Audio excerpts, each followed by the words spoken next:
Oy, oy, oy. Ba't nagbibihis ka? Saan na naman ang punta mo? Kakauwi mo pa lang.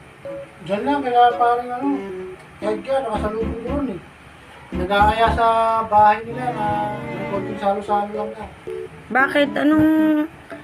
salo-salo pang nalalaman. Ba't may mga ganyan-ganyan pa? Siyempre, ngayon lang kami nakita, ano ba naman yung dalawin ko mag-iisan? Bakit ngayon lang kayo nagkita? Saan ba galing yun? Kapapaba nga lang ng baling ng barko. O sige na, wala namang problema umalis ka. Basta siguraduhin mo lang na kung ano yung itsura mo dito pag alis mo, pag uwi mo, ganyan pa rin ka normal yung itsura mo. Dahil kung hindi, tingnan mo lang. Yung mga damit mo talaga lalabas ko. O sige, walang problema. Mamaya, babalik ako, saglit.